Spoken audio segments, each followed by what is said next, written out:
Retired for about 2 years. I retired at 52 in 2022.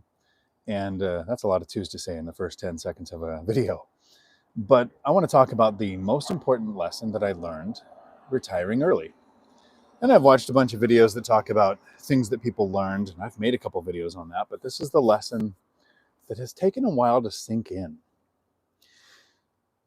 When we retire early, you don't change. The world does. And when the world does, there are some things that you are going to have to change about yourself because you are the same person who worked for 10, 20, 30, 40 years to be able to retire. When I retired early, I had to learn this lesson. For those people who like to get it in less than a minute, here we are in 3 seconds.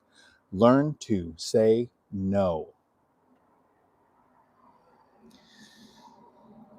A couple of examples. People will take your time, all of it, every minute that you worked so hard to get your freedom from, to quit work. People expect that you quit your job so you can work for them.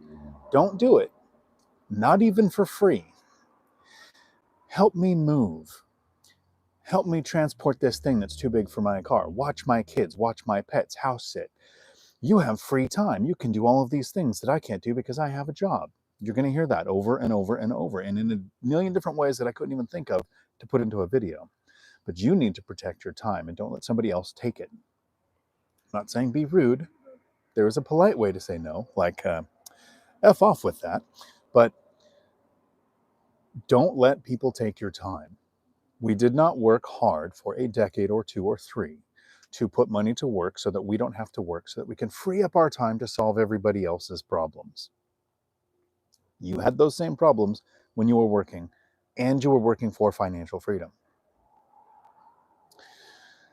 Learn to say no to people borrowing money. This is a concept that drives me crazy. If someone has a job and they work hard and they are learning that disposable income is a lot less than the money that they're making, right? If they're making $20 an hour, but they have housing, food, transportation, education, and everything that they're going to spend money on, the couple of dollars that they have left an hour doesn't go very far. I understand the concept. But the idea is, since you no longer work for your money, you gave your money jobs and your money works for you, that your money has less value to you than their money has to them. So everyone you know, since you no longer work for money, is going to reach out and say, can I borrow money? Can I get a discount on this? Everything that is going to take away the money that you worked really hard to not have to work for doesn't mean it has less value. Don't be an enabler. Teach people what you did, how to do it. Don't give them things. Remember, if you teach a man to fish, he will fish for the rest of his life. If you give a man a fish, you will have one less fish. Learn to say no to opportunities. Opportunities are going to come out of the woodwork when you retire. There is going to be, whatever industry you're in, a lot of people who, especially if you worked hard to get into the position you're in, don't believe you retired on purpose. They're going to think you were terminated or there was a disagreement. And I loved the job I was at. I actually worked 4 more years than I needed to. After reaching financial independence, I could have retired in 2018, but I liked my job. I liked my coworkers. I tricked myself into that 1 more year itis and stayed 4 more years and then retired on the best day at my job. And I still had, that I recorded, so there was more, 6 different employers that we worked with reached out and said, we have this position available since yours didn't work out. The first couple I took the time to say, hey, let's meet for lunch. Let me explain. I'm actually moving in a new direction where I don't ever want to work again. So the last thing you want to do is hire me for any position because I am no longer employable.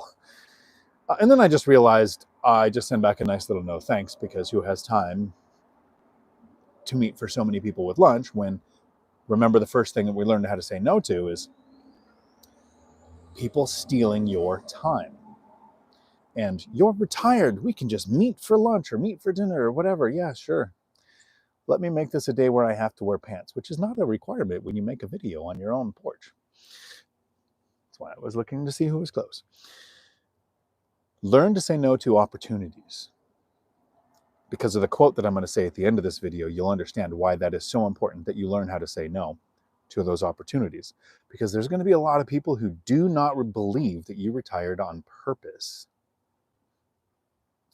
This one is a hard one for me, and it kind of puts two together. But learn how to say no to being frugal.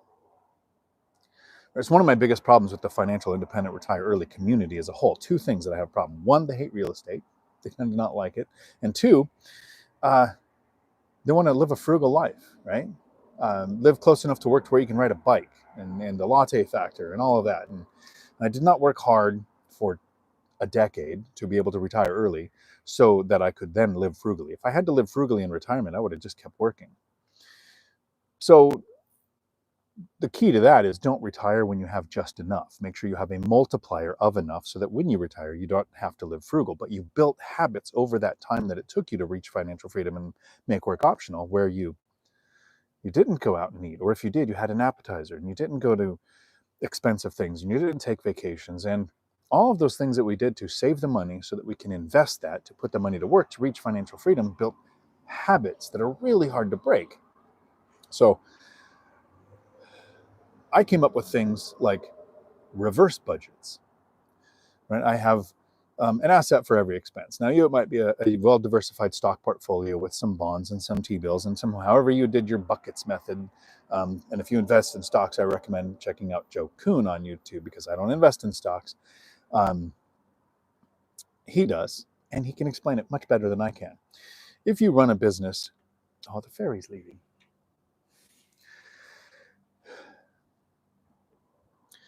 You're going to have to figure out the amount of money you want to put back into the business versus the amount of money you're going to spend on yourself once you retire.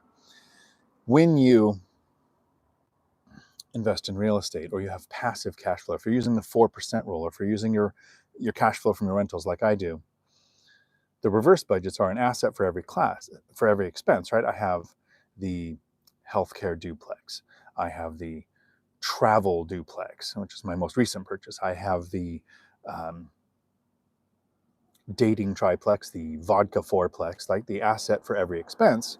I have a vehicle duplex, and all of the cash flow from that duplex goes into an account to buy the next vehicle.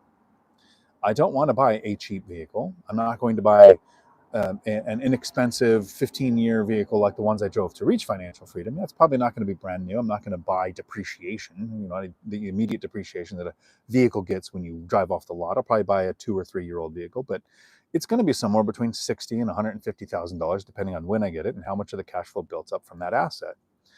I also have a reverse budget on eating out, right? A lot of people have, here's my food budget. I don't want to go over this every month. I have a $2,000 a month. If I don't hit that budget every month, a goal to spend instead of a goal to save, then I failed in my retirement for that month.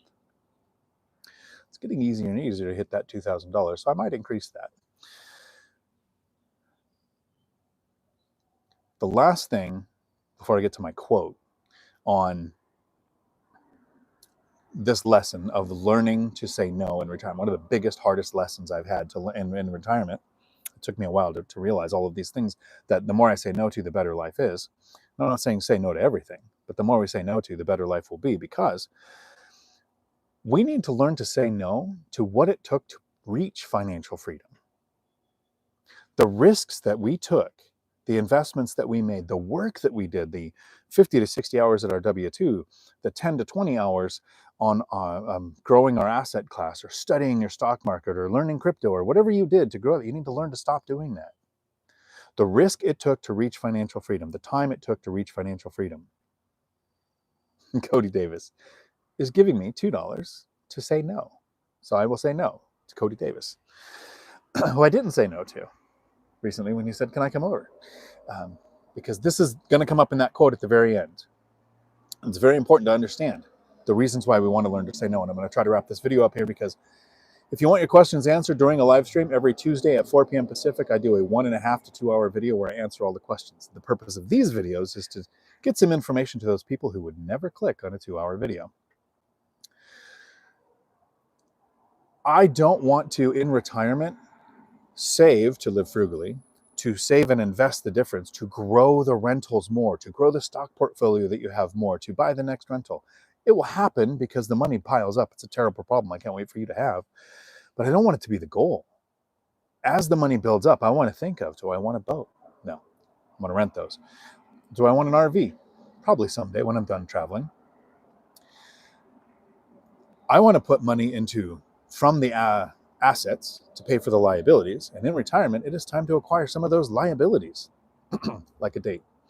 But here's the quote to wrap this video up with. What we say no to gives us the time to say yes to what we want.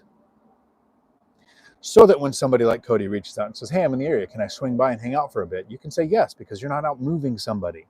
Or you're not working a job that somebody else pitched you because they thought you quit your job because you couldn't take it anymore, not because you wanted to retire. This is a list of things that if you learn to say no to in retirement. I got a little buddy. Oh, he went away. Stupid bird. Threw off the Emperor's groove. Beware the groove. I hope this video at least made you think. What we say no to gives us the time to say yes to what we